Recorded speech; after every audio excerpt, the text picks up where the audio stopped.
नमस्कार सबैजनालाई।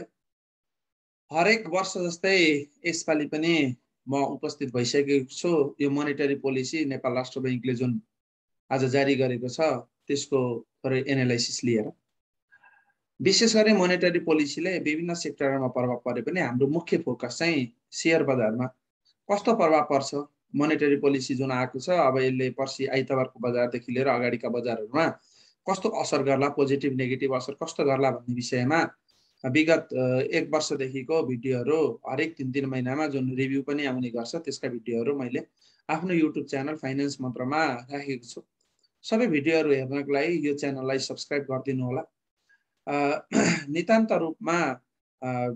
नितान्त रूपमा हामी चाहिँ यो आफूले जानेका कुराहरू सिक्ने सिकाउने को लागि नै सिक्न सिकाउनको लागि नै यो च्यानल मैले बनाएको हो र यो च्यानललाई सब्स्क्राइब गर्न हुन पनि म सबैलाई अनुरोध गर्दछु। आउनुस्, महाप्रसाद अधिकारीज्यूले आज प्रस्तुत गर्नुभएको मोनेटरी पोलिसीको बारेमा अथवा मोनेटरी पोलिसीभित्र के छन् त त्यो बारेमा हामी यहाँ छलफल गर्न जाँदैछौँ। गभर्नर श्री महाप्रसाद अधिकारीले 78 साउन 29 गते सार्वजनिक गर्नुभएको 78-79 को मौद्रिक नीतिको यहाँ सम्पूर्ण डिटेलहरू यहाँ रहेको छ। अब हामी सर्वप्रथम आर्थिक वर्ष 78-79 को मौद्रिक नीतिको बारेमा अलिकति पृष्ठभूमि ब्याकग्राउन्डको कुरा हुँदैछ र यहाँ ब्याकग्राउन्डको कुरा गर्दाखेरि कोभिडकै कुरा आइहाल्छ। अल्टिमेटली कोभिड-19 को महामारीबाट मानव जीवन, आर्थिक अवस्था सबै कुराहरू चाहिँ एकदम अहिले धेरै प्रभावित सेक्टरमा पर्छ र यो चिजहरूलाई चाहिँ अब अर्थतन्त्रमा असर चाहिँ न्यून गर्नु पर्यो। यो त फेरि कसैको होइन, प्राकृतिक प्रकोप हो।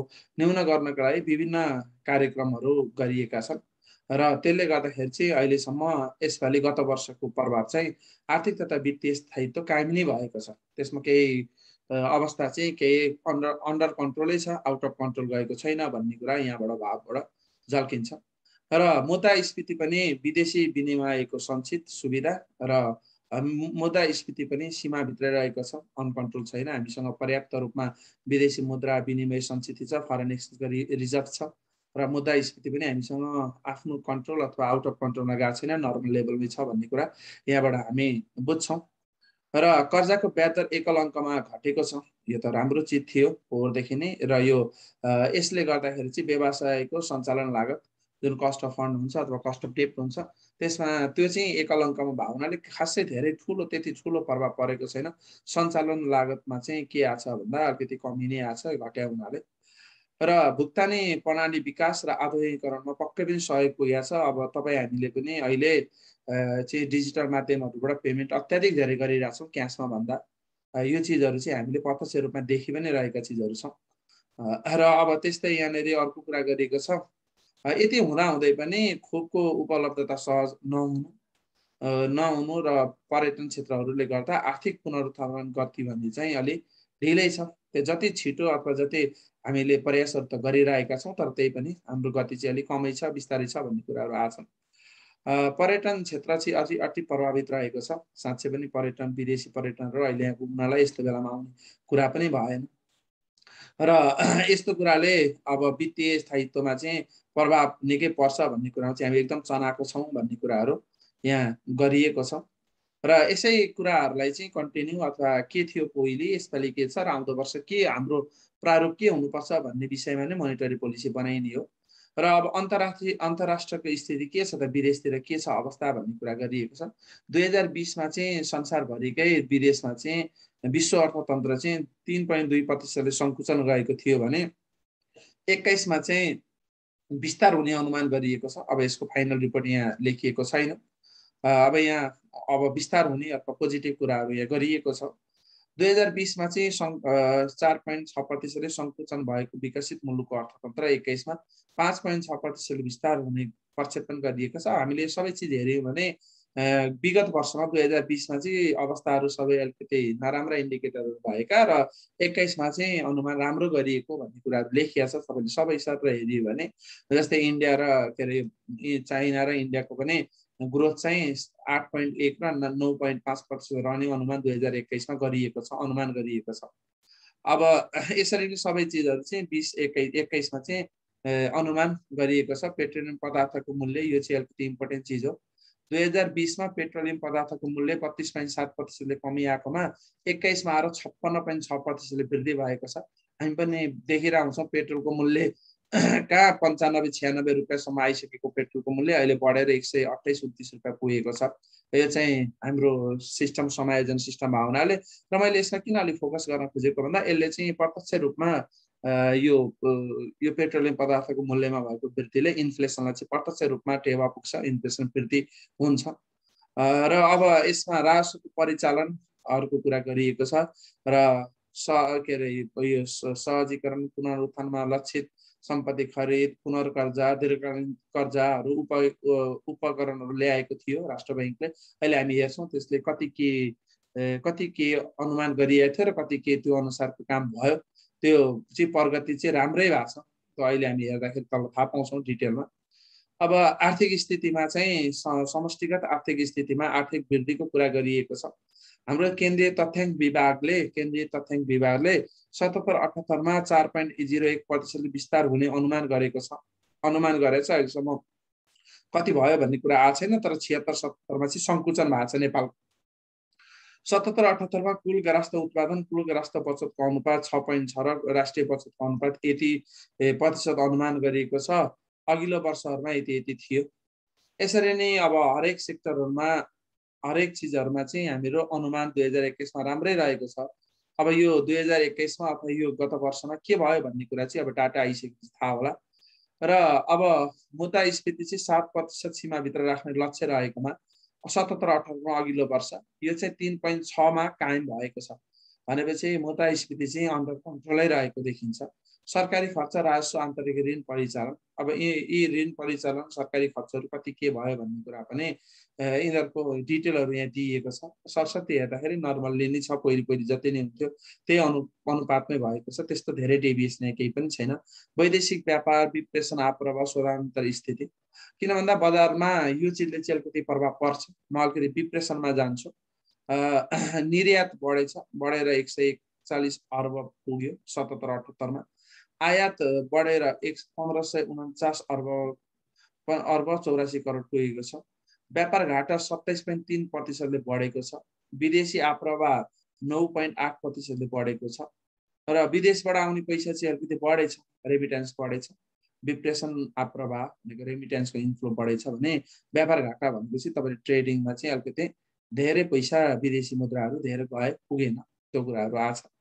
चालु घाटा, त्यसपछिबाट चालु घाटा खर्चको शोधान्तर बचत यति रहेको छ र 77-78 असार मसान्तमा विदेशी विनिमय सञ्चित 1379 अर्ब 3 करोड अमेरिकी डलर चाहिँ कति भयो 11 अर्ब 75 करोड रहेको छ भने 77-78 मा विदेशी सञ्चित चाहिँ अब हाम्रो 11.2 महिनाको वस्तु तथा 10.2 महिनाको वस्तु तथा सेवा आयातलाई धान्न पुग्ने चाहिँ रहेको छ भनेपछि यो राम्रै मानिन्छ। यसलाई 10.2 महिनाको वस्तु तथा सेवा आयात धान्नेलाई ठिक छ अवस्था विदेशी विनिमयको। यो चाहिँ असार मसान्तको। अब साउनमा आइसकेपछि अहिले म तल भन्छु, गभर्नरज्यूले चाहिँ अलिकति चिन्ता व्यक्त गर्नुभएको थियो, धेरै इम्पोर्ट भयो भन्ने कुरा छ, त्यसको अहिले डाटा हेरौँला तल। 78 असार मसान्तसम्म अमेरिकी डलरमा चाहिँ अवमूल्यन अधिमूल्यन भई अमेरिकी डलर खरिद 119.04 पुगेको छ भने वित्तीय क्षेत्रको अवस्था चाहिँ ब्याङ्किङ सेक्टरको के छ त अवस्था भन्दा निक्षेप परिचालन 21.4% वृद्धि भएको छ। अघिल्लो वर्ष निक्षेप परिचालन 18.7% वृद्धि भएको थियो भने 77-78 मा चाहिँ निक्षेप भनेको डिपोजिट चाहिँ यतिले बढेछ। यो राम्रै इन्डिकेसन हो। त्योभन्दा अघिल्लो 77-78 भन्दा अघिल्लो भनेको 76-77 चाहिँ 18.7 ले बढेको बढ्दा योपल्ट चाहिँ 21.4 ले बढ्नु भनेको चाहिँ यसमा पोजिटिभै देखिन्छ। ऋणमा पनि त्यस्तै छ। लगानी क्षेत्रतर्फ लगानी रहेको कर्जा 27.3% ले वृद्धि भएको छ। अघिल्लो वर्ष 12% ले मात्रै बढाएको थियो भनेपछि यो दुईटाले डिपोजिट र लोनको कुरा जनाउँछ। डिपोजिट र लोन चाहिँ राम्रैसँग यसपालि बढेको छ, गत वर्ष बढेको छ भन्ने कुरा यहाँ देखिन्छ।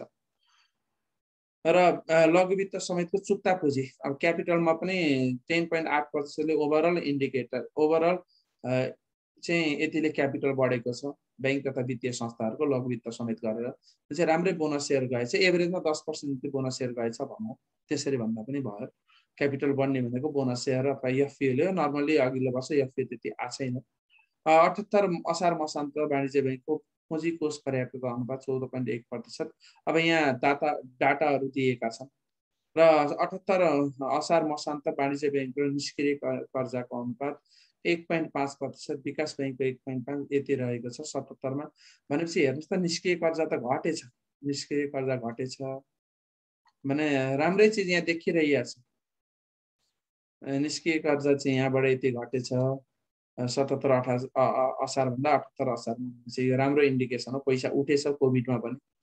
विगत 1 दशक यता यस ब्याङ्कले वित्तीय स्थायित्व सुदृढीकरण गर्ने उद्देश्यले एक आपसमा गाम्ने रणनीतिहरू जुन गरिरहेछ, मर्जरलाई छुट सुविधाहरू दिने 229 वटा ब्याङ्क तथा वित्तीय संस्थाहरूमा 171 वटा खारिज गरेर जम्मा आज 58 वटा छ। भनेपछि कहीँ न कहीँ यो चिज चाहिँ राष्ट्र ब्याङ्कको सफल भएको हो कि भन्ने पनि देखिरहेको छ।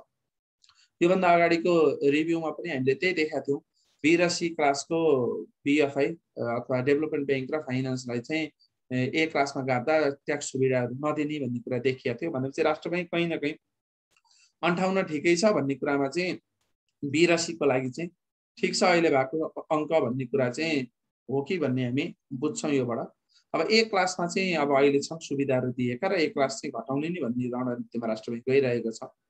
ब्याङ्क तथा वित्तीय संस्थाको शाखा विस्तार, वित्तीय पहुँच बढेको छ। अभियसली शाखा विस्तारहरू भइरहेछन् र त्यसले गर्दा चाहिँ अब मान्छेहरूको सङ्ख्या बढेको छ, के अरे एकाउन्ट खोल्नेहरूको सङ्ख्या बढेको छ। 750 स्थानीय तहमा पुगिसकेका छन्। सम्झौतित बचत परिचालन, अब यसमा बचत परिचालन कुरा गरिएको छ। कर्मचारी सञ्चय कोषले चैत 77% यति पुगेको छ बचत परिचालनको।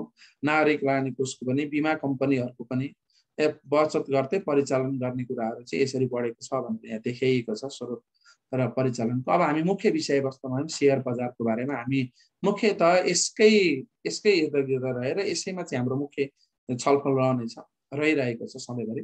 नेप्सेमा बढोत्तरी राम्रो भएको छ। 1362 77 असारमा रहेकोमा 78 असारसम्ममा 2883 को बढोत्तरी भएको छ, डबलभन्दा बढी भइसकेको छ। र पुँजीकरण पनि नेप्सेको पुँजीकरण पनि क्यापिटलाइजेसन पनि कति 1792 अर्ब 76 करोड रहेकोमा यो बढी भएर 4010 अर्ब पुगेको छ। यो पनि डबलभन्दा बढी भएको छ। यो इन्डेक्स र यो त एक आपसमा रिलेटेड हो। यसैको आधारमा इन्डेक्स बन्ने हो, यसैको आधारमा यो इन्डेक्स बनेको हो। नेपाल धितोपत्र बोर्डले के गरेछ भन्दा ऋणपत्र, तपाईँहरूले डिभेन्चरहरू देखिरहनु भएको छ, 23 अर्ब 4 करोड बराबरको ऋणपत्र लाउन माथि दिएछ। अनि 15 अर्बको साधारण सेयरलाई 14 अर्ब बराबरको राइट सेयर, 9 अर्ब बराबरको म्युचुअल फन्ड जारी गरी 61 अर्ब 67 करोड रुपियाँ सार्वजनिक निष्कासन भएछ। भनेपछि यी पैसाहरू चाहिँ विभिन्न कम्पनीहरूमा गए। 61 अर्ब 67 करोड पैसा चाहिँ जनताहरूबाट अथवा पब्लिकबाट चाहिँ यो पैसाहरू गयो। 77-78 मा 16 वटा वाणिज्य ब्याङ्क, 4 वटा विकास, एक वित्त कम्पनी गरेर यिनीहरूले 69 अर्ब 60 करोडको ऋणपत्र निष्कासन गरेछ। र अब यो ऋणपत्र निष्कासन गर्नु किन भन्दाखेरि हामीले अस्तिदेखि नै भनेका छौँ, यो डिभेन्चर इस्यु गर्नु किन गरिरहेछन् भन्ने कुराको पनि एन्सर हामी यहाँ दिन खोज्दैछौँ। ब्याङ्कले क्यापिटल एडिक्वेसी रेसियो मेन्टेन गर्नुपर्छ। त्यो क्यापिटल एडिक्वेसी रेसियो मेन्टेन गर्नलाई चाहिँ तपाईँको फन्ड कति ल्याउनु भयो भन्ने कुराले कतिसम्म लोन दिने भन्ने एउटा रेसियो हो। र तपाईँले जारी गरेको डिभेन्चरले पनि, डिभेन्चरबाट आएको पैसाले पनि लोन दिनलाई चाहिँ हेल्प गर्छ। त्यसले गर्दाखेरि ब्याङ्कहरूले चाहिँ अब क्यापिटल बढाउन नपाएको अवस्थामा डिभेन्चरको थ्रु पैसा ल्याएर चाहिँ क्यापिटल एडिक्वेसी रेसियोलाई मेन्टेन गर्नको लागि पनि डिभेन्चर इस्यु गरेको पाइन्छ। मुख्यतः त्यसैको लागि यो डिभेन्चर इस्यु गरेका। अब अहिले त 8%मै छ हेर्नुहोस् डिभेन्चर। अहिले त सस्तो, कस्ट अफ फन्ड सस्तो पनि हुन्छ, 10 वर्षसम्मलाई 8% पाइन्छ भन्ने पनि हो, त्यो पनि एउटा हुनसक्छ। तर मुख्य कुरा चाहिँ यसरी तपाईँको क्यापिटल एडिक्वेसी रेसियो टाइट भएको कारणले गर्दा चाहिँ डिभेन्चर इस्यु गरेर त्यसलाई चाहिँ अति अगाडि लोनको विस्तारहरू गर्नलाई नर्मली गरिएको देखिन्छ, गरिँदैछ। अब सहकारीको पनि राम्रै ऋणमा वृद्धि भएको छ। अब मौद्रिक व्यवस्थापनमा वार्षिक वृद्धि दर मुद्रा पताएको वार्षिक वृद्धि 18% हुने पर्सेन्टमा रहेकोमा 21.8% भएको छ। कर्जाको वृद्धि दर 20 हुनेमा 26 भएको छ। बैङ्क तथा वित्तीय संस्थाहरूको अन्तर ब्याङ्क दर 1% देखि 5% एउटा करिडर भित्र कायम राख्ने, 1 देखि 5 बिचमा रहने भनेकोमा 4.14 मा चाहिँ भारित वेटेड एभरेजमा चाहिँ 4.14 रहेको छ। 77-78 मा 438 अर्ब 28 करोडको तरलता प्रवाह भएको छ। रेपो मार्फत 67 अर्ब रेपो मार्फत 67 अर्ब 94 करोड र थायी तरलता सुविधा अन्तर्गत 370 अर्ब 34 करोड प्रवाह भएको छ। भनेको चाहिँ राष्ट्र बैंकले चाहिँ तरलता मार्केटमा फालेको छ। तरलता प्रशोचन भन्छ रिभर्स रेपो। रिभर्स रेपो चाहिँ आर्थिक वर्ष 77-78 मा 303 अर्बको प्रशोचन भएको छ। रिभर्स यति पैसा लिएको छ। रिभर्स रेपोमा 109 अर्ब भनेपछि हामी के हेर्न सक्छौँ भन्दा रेपो मार्फत 67 अर्ब बजारमा पठाएर छ भने बजारबाट 109 अर्ब तानेर छ राष्ट्र बैंकले यहाँहरुले। भनिसकेपछि रेपो र रिभर्स रेपो युज गरेर भनेपछि बजारमा पठाभन्दा तानेको पैसा धेरै छ भने चाहिँ बजारमा चाहिँ अत्याधिक मात्रामा तरलता रहेको भन्ने कुरा देखिन्छ। यो तरलता धेरै हुँदाखेरि राष्ट्र बैंकले धेरै तान्छ, दिने भन्दा तान्ने काम धेरै हुन्छ। र 77-78 मा वाणिज्य बैंकहरूले अमेरिकी डलर 3 अर्ब 60 करोड खुद खरिद गरी यतिको करोडमा तरलता प्रवाह गरेका छन्। र अब आर्थिक वर्ष 77-78 मा वाणिज्य बैंकहरूले वित्तीय संस्था वाणिज्य बैंकहरू बीच मात्र बाहेक यति बराबरको चाहिँ अन्तर बैंक कारोबार भएको छ। इन्टर बैंकिङ लेन्डिङ बोरोइङहरू हुन्छ, त्यो चिजहरू दिएको छ। 91 ट्रेजरी बिलको ब्याज दर चाहिँ राम्रो छ 4.55, जसलाई हामी रिस्क रिटर्न पनि भन्छौँ। यो चाहिँ हामी धेरै ठाउँमा युज गर्छौँ। 91 दिनको ब्याज दर, ट्रेजरी बिलको ब्याज दर इन्ट्रेस्ट रेट डिटर्मिनेसनमा गरिन्छ। अनि हामी रिक्वायर रिटर्नहरू CAPM मोडलहरू विभिन्न मोडलहरू युज गर्नलाई गरिन्छ, जुन चाहिँ यहाँ 4.55% दिएको छ। र अब बैंकहरूको औसत आधा दर बेस रेट चाहिँ बैंकहरूको 8.5% रहेको थियो पोहोर 77 असारमा सन्तमा 78 असारमा घटेको छ। बेस रेटमा रिडक्सन भएको छ। यो हुनु भनेको चाहिँ इन्ट्रेस्ट रेट के हुनु, अल्टिमेटली घट्नु हो। किन अहिले त बेस रेटमा आधारित इन्ट्रेस्ट रेट हुन्छ, त्यो कारणले गर्दा ओभरअलमा हामीले हेर्दा कस्ट अफ फन्ड घटाएको छ कम्पनीको, बैंकहरूको फन्ड कस्ट अफ। किन भन्दा बेस रेटमा कस्ट अफ फन्ड पनि एउटा कम्पोनेन्ट हो, अन्य अरू चिजहरू पनि हुन्छ। ओभरअलमा घटेको कुरा हामी यहाँ देखिरहेछौँ। र क्षेत्रगत कर्जामा कृषि कर्जा राम्रोसँगले प्रभाव भएको छ। हुनुपर्ने अथवा 15% कृषि व्यवस्था गरिएकोमा 13.2 भइसकेको छ। त्यसरी नै चाहिँ कुल कर्जाको असारसँग 6%, 7%, 9% व्यवस्था गरिएकोमा ऊर्जा क्षेत्रमा चाहिँ 6% अलरेडी भइसकेको छ। भनेपछि जे अनुमान राखियो जति गर्ने भन्ने हो, सेक्टर वाइज यो प्रायोरिटीका सेक्टरहरू कृषि ऊर्जाहरू भनेका यसमा चाहिँ लोन राम्रोसँग गएको छ। र लघु घरेलु तथा साना कर्जाहरू यो यसका पनि केही राखिएको थियो यति पुर्याउने भनेर। यसको चाहिँ कर्जा 10.1% छ। यसमा चाहिँ अनुमान कति गरिएको थियो भन्दा 11% गरिएको थियो। लगभग यो पनि छेउछाउ नै पुगिसकेको छ। विपन्न वर्गलाई दिने कर्जाहरूमा चाहिँ हुनुपर्ने व्यवस्थामा 7% रहेको छ। न्यून त 5 हुनुपर्नेमा धेर दियो, 7 दियो। धेर भन्नाले मैले मिनिमम पनि 5 हुनुपर्नेमा 7 दिनु भनेको मिनिमम भन्दा बढी नै भयो भनेको विदिन लिमिट छ, एक्स्ट्रा गएको छैन, विदिन लिमिटै छ भनेर बुझ्नु पर्यो। सहुलियतपूर्ण कर्जा यो पनि लिमिटकै जे सोचेको थियो त्यही अनुसारै गएको छ। तपाईहरु यो फिगरहरू हेर्न सक्नुहुन्छ। पुनर्कर्जाको पनि कुरा त्यही नै छ। पुनर्कर्जाहरू पनि राम्रोसँग गएका छन् पुनर्कर्जाहरू।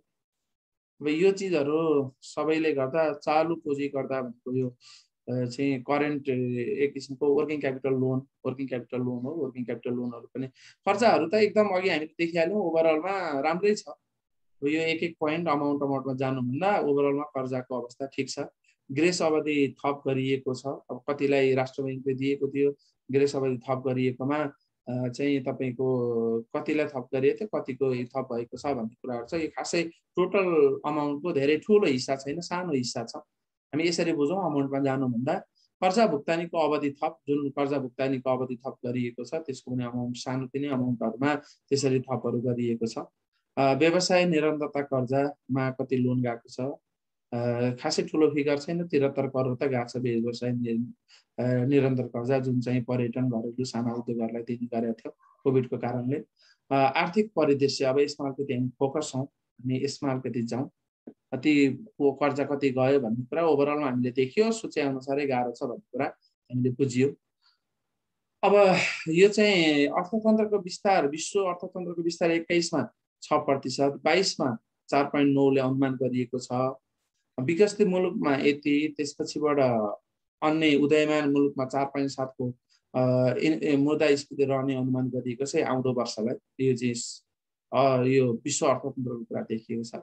वर्षायाममा चाहिँ अब बाढी पहिरो यस्तो भएको कारणले गर्दा कृषि क्षेत्रमा चाहिँ आर्थिक वृद्धि दरमा बाढी पहिरो गए तापनि अब कर्जाहरू पनि विस्तार भएको छ, रासायनिक मलहरू पनि राम्रै गएको छ भन्ने हिसाबले ठिकठाकै आउँछ, सुधार हुन्छ भन्ने कुरा आकलन गरिएको छ। पछिल्लो समय पक्कै पनि हामीले इन्फ्लेसन नियन्त्रण नै देखिरहेछौँ। यो मैले अघि पनि भनेको थिएँ, कच्चा तेलको मूल्य वृद्धि, नेपाली करेन्सीको विनिमय दरमा उतार चढाव र यो कारणले चाहिँ अब अलिकति मुद्रास्फीतिमा चाहिँ इन्फ्लेसनमा चाहिँ अघिल्लो दिनमा गएर चाहिँ अलिकति केही चाप पर्ने हो कि भन्ने कुरा यहाँ देखिएको छ। समग्रमा पुनर्स्थापनसँगै स्वतन्त्र स्थितिमा चाप पर्न सक्ने विदेशी विनिमय मुद्राको सेन्सिटिभ स्थितिमा रहेको देखिन्छ। अब चाहिँ यो चाहिँ अब सबै चिज खोले, अब इम्पोर्टहरू धेरै भइरहेछ भन्ने कुराहरू गरेर अब यसमा चाहिँ चाप पर्ने सम्भावना देखिन्छ। ब्याज दरमा पनि चाप पर्ने सम्भावना छ। आर्थिक पुनरुत्थानले गति लिएछ भने कर्जाको माग अत्याधिक धेरै बढेको छ। निक्षेप सङ्कलन वित्तीय साधन परिचालन हुन सकेको छैन। त्यसले गर्दा हुन सक्ने कि भने अहिले भइसकेको चाहिँ छैन है, फेरि हामी आत्तिनु पर्दैन, लिक्विडिटीमा क्राइसिस हुन सक्छ कि भन्ने कुरा यहाँ गरिएको छ। यस्तो यस्तो कारणले गर्दाखेरि अब 78-69 अब यी चिजहरू त हाम्रो यस्तो हुन सक्छ कि भने हामीलाई डर लागिरहेछ। राष्ट्र सङ्घका माथिका पोइन्टहरू यस्तो हुन सक्ला भनेर छ। अब ती हुन सक्ने चिजहरूलाई चाहिँ कसरी चाहिँ धेरै ठुलो प्रभाव पर्न नदिने भनेर एउटा कार्यदिशा ल्याइएको छ आगामी वर्षका लागि। मौद्रिक सहजीकरण गर्नुपर्ने, आर्थिक तथा वित्तीय स्थायित्व कायम गर्न कसिलो मौद्रिक नीति अवलम्बन गर्नुपर्ने अवस्था बीच तालमेल मिलाई मौद्रिक नीतिको सन्तुलित कार्यदिशा अवलम्बन गरिनेछ। न्युजहरूमा पनि हामी सुनिरहन्थ्यौँ कसिलो मौद्रिक नीति आउने के हो भनेर हामी अलिकति निकै डराएको थियौँ सेयर बजारसँग सम्बन्धित व्यक्तिहरू, र यही चिजहरूमा चाहिँ धेरै छलफल पनि हुँदै थियो। तर ओभरअलमा मैले सबै एकचोटि हेरेको छु, अहिले सँगसँगै हेरौँला, त्यस्तो धेरै कसिलो चाहिँ यहाँ केही पनि छैन। त्यस्तो ल्याउने भन्ने प्लानिङ पनि त्यस्तो धेरै छैन। त्यति धेरै सेयर बजारलाई प्रभाव पर्ने अथवा अर्थतन्त्रलाई प्रभाव पर्ने भन्ने कुराहरू छैन। नर्मल हिसाबकै छ, सानोतिनो समायोजनहरू भइरहेछन्, त्यस्तो खासै ठुलो छैन। त्यही पनि हेरौँ त्यो समायोजनले के कस्तो असर गर्छ हेर्दिनौँ। मूल्य तथा बाह्य क्षेत्र स्थायित्वमा पर्नसँगै दबाव सर्जक गर्दै मौद्रिक नीतिको अङ्कुशको रूपमा रहेको विद्यमान स्थिर विनिमय दर पद्धतिलाई कायम राख्दै समष्टिगत आर्थिक स्थितिमा आर्थिक मौद्रिक व्यवस्थापन गरिनेछ। आर्थिक विकास हासिल गर्न परिलक्षित हुनेछ। ब्याज दर कोरिडोर इन्ट्रेस्ट स्थायित्व हुने गरी तरलता व्यवस्थापन गरिँदैछ। ब्याज दर कोरिडोर प्रभावकारी कार्यान्वयन गर्ने भन्ने कुरा आइरहेछ। वित्तीय क्षेत्रमा विकास स्थायित्वको लागि प्रभावकारी रूपमा चाहिँ कामहरू गरिनेछ। भुक्तानीमा विद्युतीय माध्यमको कारोबार अथवा प्रवर्धन गरिनेछ। यो त अटोमेटिकली कोभिडले गर्दा सजिलो भयो अथवा भइ पनि रहेछ, बढिरहेछ। वित्तीय साक्षरताका कुराहरू भए। अब आर्थिक तथा मौद्रिक लक्ष्यहरू के छन् भन्दा मुद्रास्फीति 78-79मा 6.5% भित्रै राख्ने र आर्थिक पुनरुत्थानलाई प्राथमिकता दिने भन्ने कुरा रहेको छ। अनि 78-79 कम्तीमा 7 महिनाको वस्तु तथा सेवा आयात हामीलाई पर्याप्त विदेशी सञ्चित कायम गरेर मौद्रिक तथा बाह्य क्षेत्रमा व्यवस्थापन गरिनेछ। यो अघि हामीले हेऱ्यौँ। आजको दिनमा हामीसँग 10.2 महिनालाई पुग्ने फरेन करेन्सीको रिजर्भ छ असार मसान्तसम्ममा भने अब चाहिँ आउँदो वर्ष चाहिँ 7 महिनासम्मलाई पनि हुने रहेछ भने चाहिँ हाम्रो अवस्था त अहिले स्ट्रङ रहेछ फरेन करेन्सीको हकमा। किन भन्दा लकडाउन भयो, इम्पोर्ट भएन, अनि भएको पैसाहरू अथवा विदेशबाट आएका पैसाहरू चाहिँ यहाँ एकदम रहे। त्यो कारणले गर्दा यस्तो भएको 7 महिनासम्मलाई चाहिँ अनुमान गरिएको छ। प्रचलित मूल्यको कुल राष्ट्र उत्पादन मौद्रिक प्रक्षेपणको आधारमा रूपमा लिए विस्तृत मुद्रा पर्दाको विस्तार 18, निजी क्षेत्र 19 कर्जा विस्तार हुने भन्ने अनुमान गरिएको छ। अघि हामीले देखाएको थियौँ चाहिँ कर्जा चाहिँ 26%ले भएको देखाएको थियौँ गत वर्ष। अनुमान चाहिँ अब 18 र 19मा मात्रै छ। सञ्चालन लक्ष्य तथा उपकरण यो चाहिँ आउँदो वर्षको लागि है। अनिवार्य नगद अनुपात 3% अहिले पनि 3 छ, त्यसलाई राखिएको छ। अनि त्यसपछिबाट उपयोग गर्ने ब्याङ्कलाई 5% राखिएको छ अन्तिम ऋणदाता सुविधाको रूपमा। अनि त्यसपछि ब्याज दर करिडोर स्थायी तरलता सुविधा 5% यथावत रहिएको छ भने करिडोरको तल्लो सीमा निक्षेप सङ्कलन दर 1% वृद्धि गरी 2मा। यो तल्लो र माथिल्लो सीमा थियो 1 देखि 5 सम्म थियो। अब यसलाई चाहिँ तल्लोलाई चाहिँ कति गरेको छ 2 गरिएको छ। रेपो दरलाई 3%बाट बढाएर 3.5 गरिएको छ।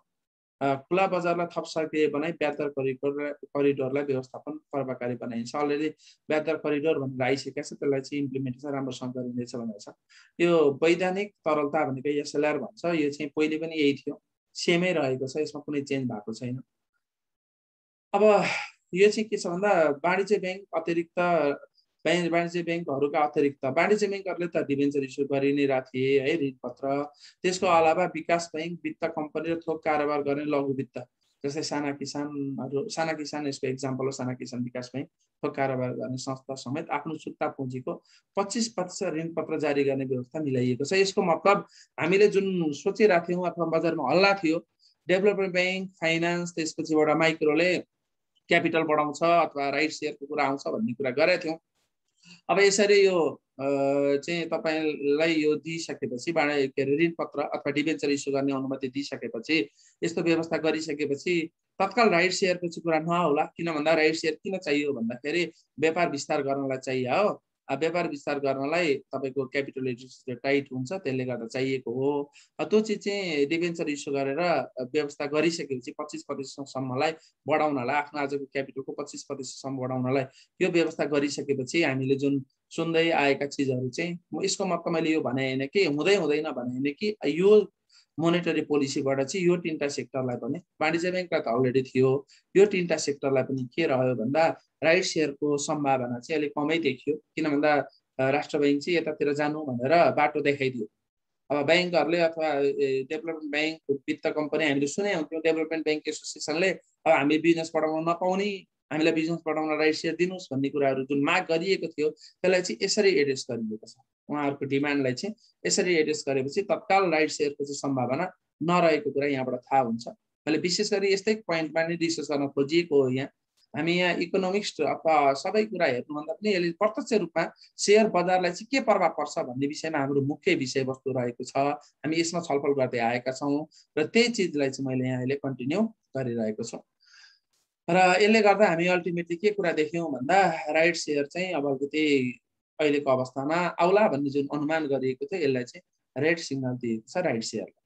के को राइट सेयर? बी, सी र माइक्रो फाइनेन्सको राइट सेयरलाई, थोक माइक्रो फाइनेन्सको राइट सेयरलाई है त। यति कुरा हामीले यहाँ देख्यौँ। अब त्यसपछिबाट कृषि र ऊर्जा ऋण सम्बन्धी विद्यमान व्यवस्था निरन्तर गर्ने अहिले पनि व्यवस्था रहेको छ, त चाहिँ त्यसलाई निरन्तरतातिर लाने भन्ने कुरा गरिएको छ। वैदेशिक रोजगारीमा नेपालीको विप्रेसन ब्याङ्किङ प्रणालीभित्र भित्याउन र बचत गर्न प्रोत्साहन गर्ने उद्देश्यले ब्याङ्किङ प्रणालीबाट प्राप्त हुने विप्रेसन रकममा जम्मा गरेमा 1% बिन्दु थप ब्याज दर दिने भनेको नर्मल 3% ब्याज भयो, विदेशबाट पठाएको पैसाको एकाउन्ट खोलेमा त्यसको चाहिँ 4% ब्याज दिने भन्ने कुरा गरिएको छ। यो गर्नु भनेको के हो भन्दा फर्मल च्यानल युज गर्नुहोस्, पैसा पठाउँदा हुन्डी युज नगर्नुहोस् भन्ने हो। खैर हुन्डी इलिगल छ, त्यही पनि नेपालमा ठुलो पैसा चाहिँ विदेशबाट हुन्डीबाट आएको कुरालाई हामी नकार्न सक्दैनौँ। हामीले न्युजहरूमा देखिरहेको हुन्छौँ कि हुन्डीबाट आयो पैसा यति, हिजै न्युजमा देखिएको थियो, कतिपयलाई समातियो भनेर न्युजहरू आइरहेको थियो। अब कर्जा प्रवाहमा चाहिँ यो चाहिँ वाणिज्य ब्याङ्क कृषि ऊर्जा लघु घरेलु उद्यम क्षेत्रमा रु 1 करोडभन्दा कम रकम कर्जा प्रवाह गर्नुपर्ने 15% न्यूनतम अनुपात विद्यमान व्यवस्था निरन्तर गरिएको छ। मिनिमम पनि 15% टोटल कर्जाको यसमा गर्नुपर्ने भन्ने कुरा कहिलेको व्यवस्था त्यसलाई कन्टिन्यू गरिएको छ। अनि कृषि लघु घरेलु क्षेत्रमा कर्जा प्रवाहलाई थप प्रोत्साहन गर्न गाउँपालिका तथा नगरपालिकाको सरकारी कारोबार सञ्चालन गर्ने वाणिज्य ब्याङ्कका शाखाहरूमा कृषि लघु घरेलु कर्जा सम्बन्धी फोकल डेस्क स्थापना हुने व्यवस्था गरिएको छ। यो चाहिँ अब सरकारी ब्याङ्कहरूलाई कुरा गरिएको छ। सञ्चालन गर्ने वाणिज्य ब्याङ्कका शाखाहरूमा कृषि फोकल डेस्क भनेको स्पेसल छुट्टै डेस्कहरू चाहिँ यहाँ सञ्चालन गर्ने, सरकारी कारोबार सञ्चालन गर्ने भनिएको छ। सरकारी कारोबार सञ्चालन गर्ने ब्याङ्क, अब सरकारी कारोबारहरू कुन कुन ब्याङ्कलाई दिएको छ तिनीहरूमा चाहिँ म सरकारी ब्याङ्क मैले भने गल्ती हो अघि है, सरकारी कारोबार गर्ने कुन कुन ब्याङ्कलाई दिएको छ तिनीहरू चाहिँ फोकल डेस्क स्थापना गरेर यो कामहरू गरिनेछ। बैङ्क तथा वित्तीय संस्थानमा प्रवाह गर्ने विपन्न वर्ग कर्जा विद्यमान व्यवस्थामा आवश्यक परिमार्जन गर्दै यस्तो कर्जा लघु घरेलु साना मझौला उद्योग व्यवसायमा समायोजन गर्दै लगिनेछ। अब विपन्न वर्ग कर्जाको कुरा आउँदैछ। 15 लाखसम्मको विपन्न कर्जामा गणना गर्न सक्ने व्यवस्था गरिएको छ। अब रोजगारीहरू गुमाइएकालाई चाहिँ 15 लाखसम्म दिइन्छ भने त्यो पनि विपन्न वर्ग कर्जामै राख्ने भनेको छ। ऋणीले स्वयं रोजगार हुने उद्देश्यले सवारी साधन खरिद गर्न प्रवाह हुने 25 लाखसम्मको कर्जालाई विपन्न वर्ग कर्जामा गणना गरिनेछ। भनेपछि विपन्न वर्ग कर्जामा अलिकति थप गरिने व्यवस्थाहरू के कुराहरू गणना गर्ने कुराहरू चाहिँ अलिकति यसको चाहिँ वाइडर टर्म मिनिङ दिन खोजिए जस्तो लागिरहेछ। महिला उद्यमीलाई लघु उद्यम तथा स्वरोजगारमा परियोजनामा धितो प्रभाव हुने 20 लाखसम्मको कर्जालाई विपन्न वर्ग कर्जामा, वास्तविक ऋण कृषि व्यवसायलाई 20 लाखसम्मको कृषि व्यवसाय सञ्चालन गर्ने परियोजना दिने कर्जालाई विपन्न वर्ग कर्जामा। यसरी विपन्न वर्ग कर्जाको चाहिँ अलिकति वाइडर टर्म अथवा अलिक बढी कभरेज अलिक बढी देखाउन खोजिएको छ, अलिक बढी कभरेज गरिएको छ। उत्पादनशील अर्थतन्त्र निर्माणका लागि उत्पादन अभिवृद्धि, रोजगारी सिर्जना र उद्यमशील विकास गर्न नेपाल सरकारको स्वले पूर्ण कर्जाका लागि ब्याज अनुदान सम्बन्धी एकीकृत कार्यविधि प्रभावकारी कार्यान्वयन गरिनेछ। अब यो हेरौँ कतिको कार्यान्वयन हुन्छ। अब पुनर्कर्जाको कुराहरू छ, व्यवसाय निरन्तरता कर्जाको कुराहरू छ।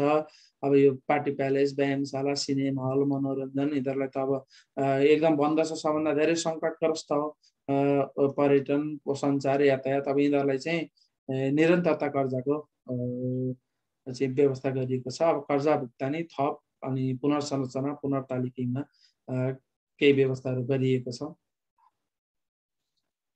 यो पहिले 2 वर्षसम्म थियो। कोभिड-19 को महामारी समग्र अर्थतन्त्रमा परेको प्रभाव समेतलाई मध्यनजर गरी बैंक तथा वित्तीय संस्थाहरूले कर्जा प्रदान गरेको ऋणी फर्म, कम्पनी वा संस्था लगातार 2 वर्षसम्म लसमा रहेमा सूक्ष्म निगरानी वर्गमा वर्गीकरण गर्नुपर्ने व्यवस्था।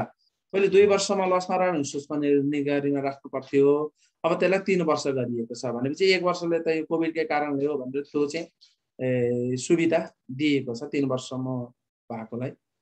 र बैंक तथा वित्तीय संस्थाले कर्जा प्रवाह गरेको ऋणमध्ये कोभिड-19 को कारण वित्तीय अवस्था तथा नगद प्रवाह नकारात्मक असर परेका ऋणीहरूलाई बैंक तथा वित्तीय संस्था स्वयंले विश्लेषण गरी किस्ता रकम घटाई भुक्तानी अवधि थप गर्न सकिन्छ। रिसेड्युलिङ गरेको हो। यो अमाउन्ट घटाउने, 5 वर्षलाई लिएको लोन 5 वर्ष बाँकी छ भने 5 वर्षलाई 10 बनाइदिने, त्यसको अमाउन्ट चाहिँ कम गरिदिने, यो गर्न सकिनेछ। निषेधाज्ञा अवधिमा 78 असार मसान्तसम्म भुक्तानी गर्नुपर्ने EMI, EQI तथा अन्य सामा ब्याज भुक्तानी नसकेको ग्राहकहरूले वित्तीय स्थिति बैंक तथा संस्थाले मूल्याङ्कन गरी 78 पुससम्ममा थप गर्न सकिनेछ। अब यो मुख्य सेक्टरहरू होटल, ट्राभल, टुर, हवाई यिनीहरूको चाहिँ हकमा चाहिँ 79 अरू 1 वर्षलाई चाहिँ पाक्ने ब्याज चाहिँ छुट्टै हिसाब राखेर यस्तो रकममा थप हर्जना पेनल ब्याज नलाग्ने व्यवस्था गरिनेछ। र अब यो सबै चिजहरू त्यही होटल, रेस्टुरेन्ट, पर्यटन व्यवसायहरूको लागि नै छ।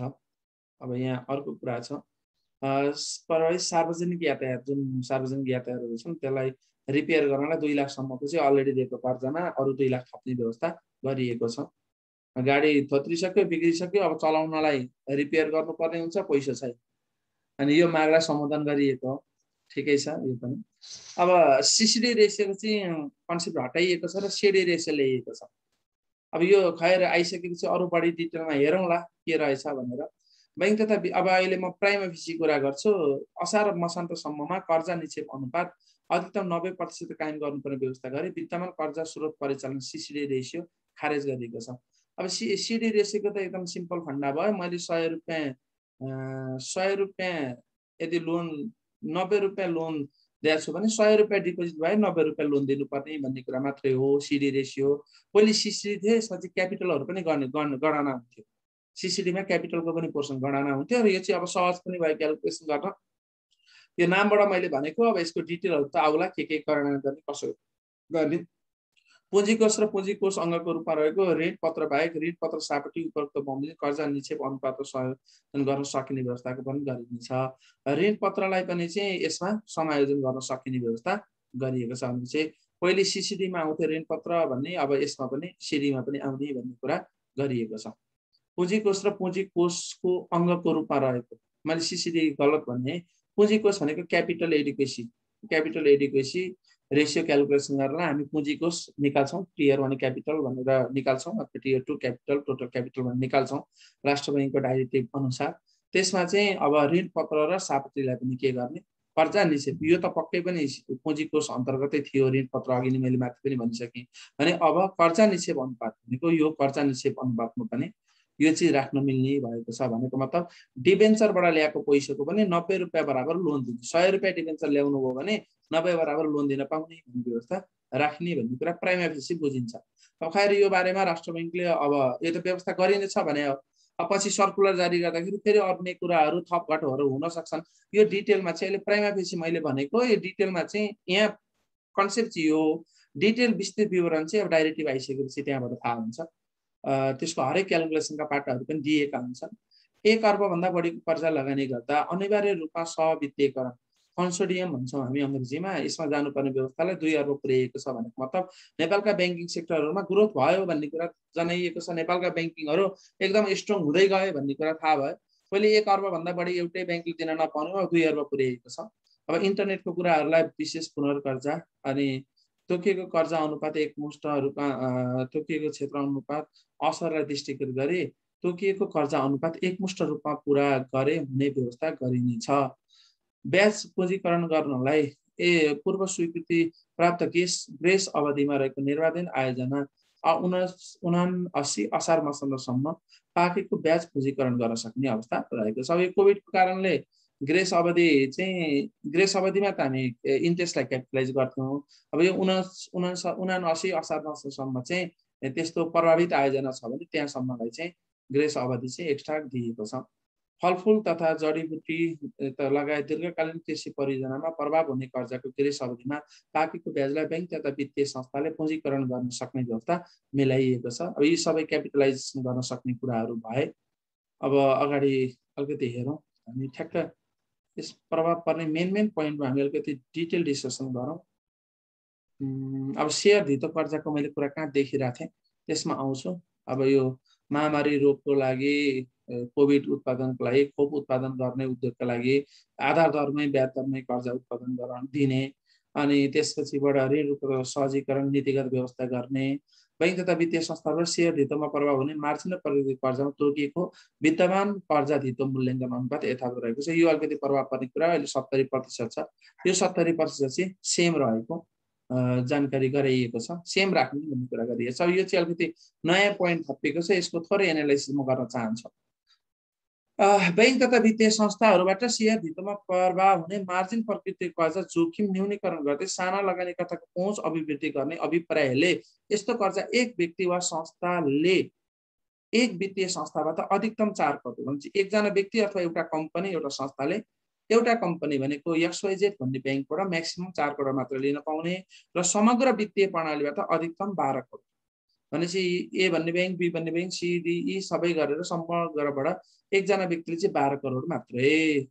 अब यो एउटा लिमिट तोकिएको छ, 12 करोड भन्दा चाहिँ तपाईँले लिन पाउनुहुन्न भन्ने छ। यसमा प्लानिङ नर्मल छ।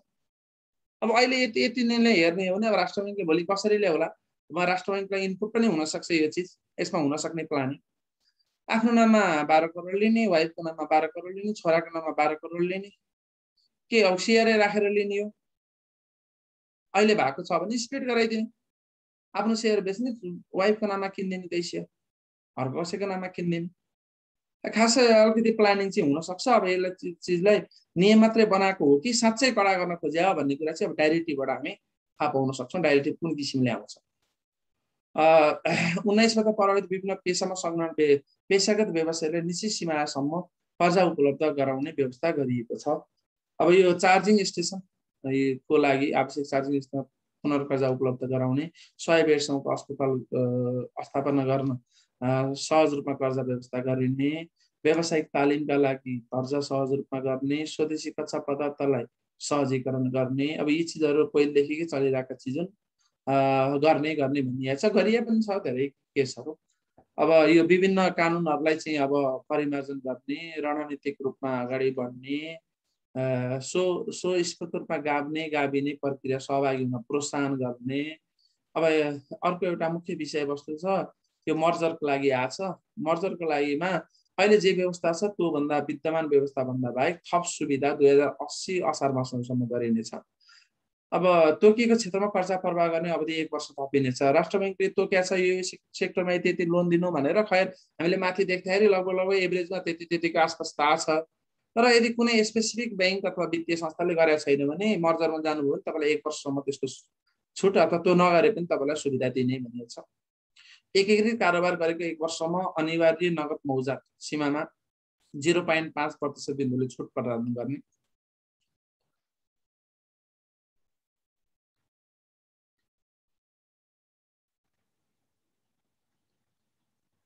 यो भनेको सिआरआर हो, यो भनेको एसएलआर हो। सिआरआरमा 0.5% छुट दिने, एसएलआरमा 1% छुट दिने, 1 वर्षसम्म एकीकृत कारोबार मर्जरमा जानुभयो भने। अनि तोकिएको प्रति संस्था निक्षेप सङ्कलन सीमा 5% बिन्दुले थप गरिनेछ। अनि त्यसपछिबाट सञ्चालक समिति उच्च पदस्थ कर्मचारी 6 महिनासम्मको जुन लिमिट छ एउटाबाट अर्कोमा 6 महिनासम्म जान नपाइने, त्यो चिजलाई चाहिँ छुट प्रदान गरिदिन्छ। मर्जर भएपछि त नयाँ बन्छ, XYZ र PQR नयाँ बन्यो भने CBZ बन्छ। अब यहाँका म्यानेजमेन्ट टिम जानु पर्यो भने त मर्जर हुने बित्तिकै जानु पर्यो, 6 महिनासम्म फेरि यसलाई छोडेर भएन, त्यही भएर नर्मल चिज आइरहेछ। यस बैंकको निर्देशनमा पनि कायम गर्नुपर्ने कर्जा र निक्षेप ब्याज दर अन्तर भनेको चाहिँ हामी स्प्रेड भन्छौँ, स्प्रेडमा 1% को छुट दिइनेछ। अनि एकीकृत कारोबार थालनी गर्दा कर्जा निक्षेप अनुपात सीमा नआएको सीमित 1 वर्षसम्म भनेपछि यहाँ जति पनि तपाईहरुलाई अलिकति टाइट रेगुलेटरी रिक्वायरमेन्टहरु छन् त्यो चाहिँ 1 वर्षसम्मलाई चाहिँ छुट दिइदैछ। मर्जरको क्रममा 1 किलोमिटर भित्र भएका दुईटा शाखाहरू पर्यो भने त्यसलाई गाभ्नलाई अथवा अन्यत्र राख्नलाई बन्द गर्न गाभ्नलाई चाहिँ राष्ट्र बैंकको स्वीकृति आवश्यकता नपर्ने। वाणिज्य बैंकको 0.1% सोभन्दा कम शेयर धारण गरेको संस्थापक समूह शेयर धनीको यस्तो शेयर बिक्री गर्दा फिट एन्ड प्रोपर टेस्ट अनिवार्य नहुने। पहिले फिट एन्ड प्रोपर टेस्ट अनिवार्य गरिन्थ्यो, त्यो छैन अब अनिवार्य गर्न।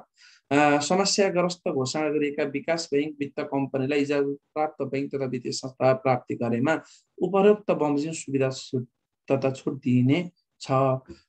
अब यो चाहिँ जुन चाहिँ अब समस्याग्रस्त जस्तै नारायण डेभलपमेन्ट बैंक संस्था समस्याग्रस्त हो, उसलाई चाहिँ अरू कसैले चाहिँ लियो भने पनि के गर्ने छुट सुविधाहरू दिइने भनिएको छ।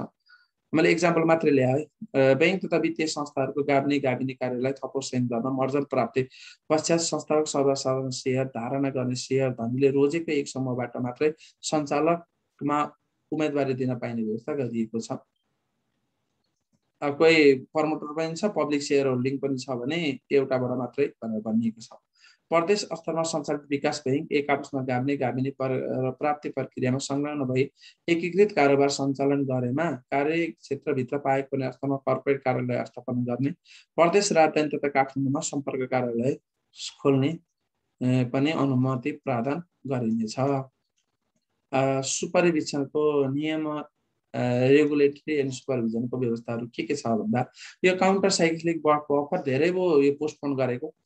यो बासेल यो नयाँ बासेल अनुसार चाहिँ यो राख्नुपर्ने हाम्रो डेट आइसकेको थियो, यसलाई पोस्टपोन गरिँदैछ। त्यसपछिबाट आवधिक प्रकृतिका कर्जा स्थिर फिक्स इन्ट्रेस्ट रेटमा समेत प्रदान गर्नुपर्ने व्यवस्था गरिनेछ। अब इन्ट्रेस्ट जस्तै फिक्स इन्ट्रेस्ट रेटमा पनि ब्याज चाहिँ दिनुपर्ने, जस्तै मैले 10% लोन लिँदैछु भने मानु 10% छ भने यो 10% 10% हुने भन्ने व्यवस्था गरिनेछ। अहिलेसम्म यो भएको छैन नेपालमा। बैंक तथा वित्तीय संस्थाहरूले ब्याज दर विवरण सार्वजनिक गर्दा त्यस्तो ब्याज दर समेत प्रकाशन गर्नुपर्ने व्यवस्था गरिनेछ। अनि यो भयो भने एउटा माइलस्टोनै हुन्छ हाम्रो देशमा, एउटा नयाँ एचिभमेन्ट हुन्छ। अब गभर्नरज्यूले गर्न सक्नुभयो भने यसलाई ठुलो एउटा क्रान्तिकै रूपमा लिन सकिन्छ। हेर्नुहोस् अहिले सबैलाई यसैमा पिर छ, ऋणीहरूलाई सबैभन्दा धेरै पिरै यस छ। लिने बेला 10% पछि 15% पुगिरहेको हुनसक्छ। त्यही भएर यो चिज चाहिँ गर्न सकेदेखि चाहिँ धेरै राम्रो हुन्थ्यो। सिम्पल कुरा गर्नुपर्दा तपाईँले आज 9% ब्याजमा लिँदै हुनुहुन्छ भने त्यो लियम जसमा 9% ब्याजभन्दा तलमाथि नहुने। खैर यसमा पनि अब आफ्नै अप्ठ्याराहरू छन् बैंकहरूलाई, त्यो चिजलाई एड्रेस गरेर यो प्रोभिजन आउला। बैंक तथा वित्तीय संस्थाहरूले कायम गर्नुपर्ने कर्जा निक्षेपको ब्याज दर अन्तर विद्यमान व्यवस्था स्प्रेडेड अहिले जति छ त्यति नै राखिएको छ। यो पनि अर्को राम्रो काम गरेको छ है, यो 126 नम्बर पोइन्ट। आधार दर गणनाको विद्यमान विधिलाई पुनरावलोकन गरिनेछ। अब अहिले बेस रेट निकालिन्छ, त्यसलाई चेन्ज गरिनेछ, त्यसलाई हेरिनेछ समयअनुसार के कसो गर्ने भनेर। पक्कै पनि अहिलेको बेस रेटको गणना चाहिँ पर्सनली मलाई पनि त्यति मन परेको छैन, त्यो धेरै कम्प्लिकेटेड बनाइएको छ। त्यसमा चाहिँ अलि धेरै कम्प्लिकेसन गरेर राम्रो हुन्छ बनाइएको छ, तर प्र्याक्टिकल चाहिँ त्यति धेरै राम्रो मलाई पनि लागेको थिएन। बैंक तथा खैर त्यसमा नजाउँ। अब बैंक तथा वित्तीय संस्थाहरूले कर्जाको ब्याज दर निर्धारण गर्दा आधार दरमा थप गर्ने प्रिमियर दर संस्था आफूले निर्धारण गर्न सक्ने व्यवस्था निरन्तर दिएको छ। तर उद्यम व्यवसाय सञ्चालन गर्न 1 करोड वा सोभन्दा कम ऋण उपयोग गर्ने ऋणीको हकमा आधार दरमा अधिकतम 2% बिन्दुले मात्र प्रिमियम थप गर्ने सक्ने व्यवस्था मिलाएको छ। सुन्नुहोस्, यसमा चाहिँ धेरै राम्रो काम गरेको छ राष्ट्र बैंकले। के हुन्छ भन्दा बैंकहरूले सुरुमा मानव बेस रेट आजको दिनमा 4% बेस रेट छ, होइन आजको दिनमा मानव 8% बेस रेट छ, 1% प्रिमियम राख्छु भनेर मलाई 9% ब्याजमा पैसा दिन्छ है। हेर्नु है, यो तपाईँहरूको सबैले भोगे चिज है। 9% मा दिनुभयो, अब यो बेस रेट घट्यो, 8 बाट आयो बेस रेट 6 मा आयो भने फेरि पनि ब्याज दर चाहिँ 9 को 9 नै हुन्छ। किन भन्दा यो जुन बेस रेट प्लस जुन यो थियो नि, यो अमाउन्ट भनेको चाहिँ तपाईँको प्रिमियर दर, यो प्रिमियर दर चाहिँ ब्याङ्क आफैले डिफाइन गर्ने हो। अनि ब्याङ्कले फुत्त के गरिदिन्छ भने 6 या 3 बनाइदिन्छ, पहिले 1 लाई 3 बनाइदिन्छ। अनि बेस रेट घट्यो भनेछ, बेस रेट घट्यो भनेछ, मेरो ब्याज दर चाहिँ 9 को 9 छ। यस्तो चिजहरू धेरै ऋणीसँग भएको थियो, अहिले पनि भइरहेछ नि, हेर्नुहोस्। त्यही भएर राष्ट्र बैंकले एउटा कुरा फिक्स गर्दै, यो त धेरै राम्रो कदम हो, यसले त धेरै राम्रो काम गरिरहेछ। हेर्नुहोस्, 1 करोडसम्म उद्यम सञ्चालन गरेर, हेर्नु यो कति प्रमोट गरिरहेछ व्यवसायीहरूलाई, सानातिना व्यवसायी 1 करोडसम्मको व्यवसाय गर्नेहरूलाई कति राम्रोसँग सुविधा दियो हेर्नुहोस् त राष्ट्र बैंकले। आधार दर त यदि तपाईँको आधार दर 8 छ, तपाईँले 2 थप्नुभयो, 10% ब्याज लिनुभयो, तपाईँको आधार दर 6 आयो, तपाईँ पहिले के गर्नुहुन्थ्यो, 4 बनाएर 10 को 10 पार्नुहुन्थ्यो, अब 9, 2 मात्रै 8 हुने हो। यो सबैमा हुनुपर्ने हो, सबैमा हुनुपर्ने हो, छैन। किन भन्दा आधार दरमा थप गर्ने प्रिमियम ब्याङ्कलाई नि दिएको छ आजको दिन, तर राष्ट्र बैंकले यसमा पस्यो, ठिक गरे, राम्रो गरे। किन भन्दा नयाँ मान्छे, अब धेरै कमाउनेलाई त हेर्नु, ठुल्ठुला व्यापारीहरू त अर्बौं खर्बौंलाई लिने, आफैले गरेर बार्गेनिङ गर्छन्। हेर्नुहोस्, कतिले त बेस रेटमा 0.1 थपेर पनि लिइरहेछन्, त्यो त बार्गेनिङमा चल्ने हो, त्यो आफैले निर्धारण गर्ने भने। तर यो साना मान्छेहरू, जो साना उद्योगीहरू छन्, तिनीहरूलाई चाहिँ राम्रो काम गरेछ राष्ट्र बैंकले, यो ल्याउने भन्ने कुरा। अनि 1 करोडसम्म लोन लिने, जो चाहिँ उद्यम व्यवसायमा सञ्चालन गर्नलाई 1 करोडसम्म वा सोभन्दा कम ऋण उपयोग गरेछ, तिनीहरूको लागि चाहिँ अब ढुक्क भयो। बेस रेटमा 2% म्याक्सिमम, त्यही हो। त्यही भएर बेस रेट पब्लिस हुन्छ, 2% म्याक्सिमम जोड्नुहोस्, तपाईँको ऋण त्यहाँभन्दा बढी हुनै सक्दैन। यो धेरै राम्रो काम गर्यो। तथापि पोलिसी हो, आजैबाट फेरि आजै जानु होला, आज जानु पर्दैन, यो यसको अब डाइरेक्टिभ आउँछ अनि मात्रै इम्प्लिमेन्ट हुने हो, परिपत्र जान्छ बैंकहरुमा अनि मात्र इम्प्लिमेन्ट हुन्छ। यो चाहिँ एउटा पोलिसी लेभलमा यो काम गरिएको छ, यो सराहनीय काम छ राष्ट्र बैंकको। मैले यहाँ 1-2टा सराहनीय काम देखाएको छु, यदि यो गर्न सक्यो फिक्स रेट, यो पनि सराहनीय, यो पनि अर्को धेरै राम्रो काम हुनेछ। बैंक तथा वित्तीय संस्थाले प्रवाह गर्ने अधिविकर्षण कर्जा लगायत चालू पुँजी कर्जा अलि थप प्रभावकारी गर्ने, थप सुपरभिजन गर्ने, यी चिजहरू नर्मल चिज हो। यसमा यसो गर्ने उसो गर्ने, यो त नर्मल लिने सबै चिजहरू नै हो। निरन्तरता कर्जा दिने, अब यो ग्राहक पहिचानमा पनि सजिलो चिज ल्याउने भन्ने गरेछ, सरलीकृतै गर्नु पर्थ्यो। 2-2 पेज 4-4 पेज 6-6 महिनामा 1-1 वर्षमा भर्नलाई तनावै हुन्छ मान्छेलाई पनि, कर्मचारीहरूको पनि त्यही काम। कर्णाली र सुदूरपश्चिममा चाहिँ सम्पर्क कार्यालय खोल्नलाई कुनै किसिमको चाहिँ लिनु पर्ने राष्ट्र बैंकबाट। अब यो पनि अर्को काम गर्दैछ, चार्टर्ड एकाउन्टेन्ट फर्महरूलाई चाहिँ अब कसरी जाने, आइक्यानसँग सहमति गरेर लेखा परीक्षण गर्नलाई चाहिँ अधिकतम संख्या। अब अहिले त के छ भन्दा कुनै फर्मसँग भयभरको सबै बैंकको अडिट छ, कोही कतिपय फर्मसँग कहिले पनि अपर्च्युनिटी छैन यो चिजहरू गर्ने भन्ने छ। यो पनि अब हेरौँ, उहाँ आफै पनि चार्टर्ड एकाउन्टेन्ट भएर यो कुरामा अलि धेरै फोकस गर्नुभयो होला। लघु वित्त सम्बन्धी व्यवस्था, लघु वित्तमा चाहिँ अब अघि हामीले देख्यौँ 25% को चाहिँ कुन लघु वित्तला भन्दा होलसेलवाला साना किसान भयो, अब अरू पनि छन् होलसेलमा काम गर्ने, आरएमडीसी पनि हो प्यारे सायद, तिनीहरूलाई त्यो चिज हो 25% को डिभेन्चर। अब थोक कर्जा प्रदायक लघु वित्त संस्था, खुर्दा कारोबार गर्ने लघु वित्त वित्तीय संस्था बीच समेत एक आपसमा मर्जर हुन सक्ने, सहभागी भई एकीकृत भएमा खुद्रा कारोबार गर्ने लघु वित्तीय संस्थाको रूपमा कार्य गर्न सक्ने व्यवस्था गरिनेछ। यो ठिकै हो। वाणिज्य बैंक, विकास बैंक, वित्त कम्पनी, दोहोरो लगानी, क्रस होल्डिङ भएका लघु वित्तीय विशेष संस्थानहरू 79 असार मसाभित्र एक आपसमा गाभिनु पर्नेछ। कतिपय विकास बैंकहरूले 2-3टा लघु वित्तमा लगानी होला, तिनीहरूलाई चाहिँ मेजर छ भने मर्जरमा जाऊ भने हो। बचत तथा ऋण सम्बन्धी कारोबार गर्ने सहकारी संस्था बाहेक अन्य विषयका सहकारी संस्थाका समूह सदस्य मात्र सामूहिक खेती पशु पन्छीका लागि प्रतिशत 5 लाख नपुग्ने गरी ऋण उपलब्ध गराउने। लघु वित्तले वाणिज्य बैंकको वित्तीय प्रतिनिधिको रूपमा काम गर्न सक्ने व्यवस्था अध्ययन गरिनेछ, व्यवस्था गरिनेछ कि अध्ययन के छ त, यिनीहरू बैंकको एक क्लास बैंकहरूको चाहिँ प्रतिनिधिको रूपमा काम गर्न सक्छन् सक्दैन भन्ने कुरा हो। राष्ट्रिय स्तरका लघु वित्तीय संस्थामा नेपाल वित्तीय प्रतिवेदन भनेको एनएफआरएस लागू गर्नुपर्ने व्यवस्था गरिनेछ भन्ने छ। एनएफआरएस त आइक्यानले नि पढाइरहेछ अरू सेक्टरलाई। अब राष्ट्र बैंकले पिएफआईमा चाहिँ राष्ट्र बैंकले नै लाउने हो, आइकानले पनि हो दुईटैको समन्वयमा लाउने हो। अब त्यो कारणले गर्दा यो चिज अब लागू होला। भुक्तानी प्रणाली 1979-80 लाई विद्युतीय भुक्तानी प्रवर्तन वर्षको रूपमा मनाउने। यो धेरै विकास भइसकेको छ, चेतना अभिवृद्धि भइसकेको छ। कोभिडले नै गरिदियो, राष्ट्र ब्याङ्कको काम कोभिडले नै गरिदियो। स्विच स्थापना गर्ने कार्य, त्यसपछिबाट पुनर्कर्जा, विशेष कर्जा, अब यस्तै राजस्वलाई सहजीकरण बनाउने, सामाजिक सुरक्षा भत्ता सहजीकरण बनाउने, अब ग्राहकलाई 19 दृष्टिको गरी असन्तोषसम्म थप गरिएको छ। न्यूनतम कारोबार पुर्याउनु पर्ने ग्राहकको सङ्ख्याहरू, अब यस्तै यस्तै चिजहरू छन्। यो चाहिँ यो अहिले हामीले देखिरहेछौँ नि, यी सेवाहरू जस्तो धेरैलाई अहिले लाइसेन्स दिएको छ। यसको चाहिँ यति ग्राहक पुर्याउनै पर्ने भन्ने एउटा कानुन, एउटा व्यवस्था थियो 78 असारसम्म। अब त्यो चाहिँ 79 असारसम्म लगिएको छ। जस्तै अहिले हामीले धेरै देखिरहेछौँ डिजिटल पेमेन्ट सिस्टमहरू लगभग 8-9 नयाँ आइरहेको छ। यिनीहरूलाई चाहिँ अरू 1 वर्ष थप गरिएको छ। खासै अब यिनीहरूले सेयर बजारमा खासै प्रभाव पर्ने कुराहरू त्यति धेरै छैनन्, हामीले अलरेडी डिस्कस गरिसक्यौँ। अब यति नै हो हाम्रो नर्मल्ली अब डिजिटलाइजेसन जान्ने, अनि लोन उपयोग गराउने, विदेशी विनिमयको अवस्था व्यवस्था। अब टिटी जस्तै यो पनि अर्को राम्रो काम गरेको छ। टिटी र ड्राफ्टको टिटीको माध्यमबाट तोकिएको सेवाभित्र भुक्तानी गर्दा व्यापारिक साख सूचना अनिवार्य नहुने व्यवस्था गरिएको छ। सिआइसी भन्थ्यो, सिआइसीको झन्झट थियो, यो चिज अब हरायो। अब हवाई प्राध्यायकलाई $25,000 सेवा खरिदका लागि विदेशी मुद्राको सटै उपलब्ध गराउने व्यवस्था गरिएको छ। विदेशबाट लिने सेवा आयात बाबतको भुक्तानी वाणिज्य विनिमय प्रदान गरेर सटै सुविधा आवश्यक पुनरावलोकन गरिने।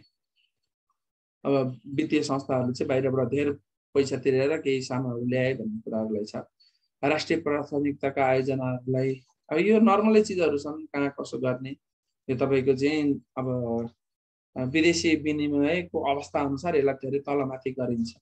यो चाहिँ डाइरेक्टली रिलेटेड विदेशी विनिमयसँग सम्बन्धित भयो।